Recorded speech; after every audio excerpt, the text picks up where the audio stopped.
Eu poderia utilizar desse cenário aqui para contar a história do João Ramalho, que o Eduardo Bueno, nesse livro aqui, Capitães do Brasil, descreveu como sendo um dos maiores traficantes de escravos que o Brasil já teve, especialmente no início aqui de sua colonização, mas eu não vou contar essa história hoje aqui. Eu poderia contar também a história de São Vicente, que é uma história muito longa e rica.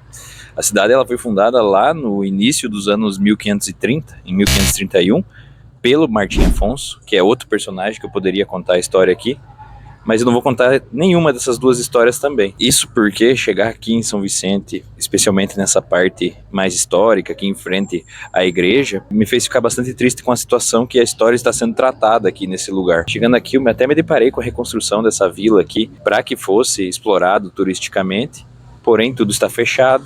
Mais adiante aqui, uma quadra para frente, a gente tem a Casa Martim Afonso, que também possuía documentos históricos da época, que conta a história aqui de São Vicente e da região, e a história de São Paulo, né? Porque São Paulo se desenvolveu a partir daqui. E eu também encontrei um lugar fechado e abandonado. Melhor sorte eu também não tive no antigo Museu dos Escravos, né? Que contava a história de toda a escravidão aqui na região, que começou muito cedo.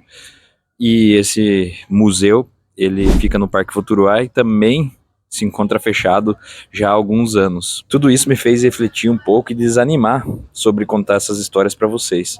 Essas histórias estão muito bem descritas aqui no livro do Eduardo Bueno. A gente tem personagens fascinantes nela, como o próprio João Ramalho, que chegou a ser descrito pelos jesuítas como uma pessoa que caminhava cerca de 90 quilômetros por dia, subindo e descendo a serra, buscando capturar escravos para o tráfico. Mesmo assim, sabendo que a cidade aqui de São Vicente foi invadida pelo Bacharel de Cananéia, foi queimada pelo Bacharel de Cananéia, que São Vicente, depois dessa invasão, também foi vítima de um maremoto que destruiu a igreja. Vejam, é muita história para contar, porém, a mesma quantidade de histórias para contar, a gente vê também de descaso aqui do poder público em relação a essas histórias. Eu posso dizer, então, que São Vicente me decepcionou nesse ponto. Por estar decepcionado, é que esse vídeo aqui é muito mais um meio de protesto do que um meio de contar a história. Se você ficou interessado em alguma dessas histórias, a gente tem fontes interessantíssimas, fontes muito boas para que a gente pesquise, leia e assista sobre. Porém, a minha vontade, o meu desejo de gravar um vídeo aqui, ele ficou muito mais apequenado, muito mais restrito. Quando eu cheguei aqui, eu observei a situação com que a história era tratada pela própria localidade. Por isso é que eu vou deixar esse vídeo aqui sem uma explicação maior sobre essas histórias, mas apenas como uma reflexão para que a gente consiga tratá-las de um jeito melhor para as próximas gerações. Beleza, pessoal?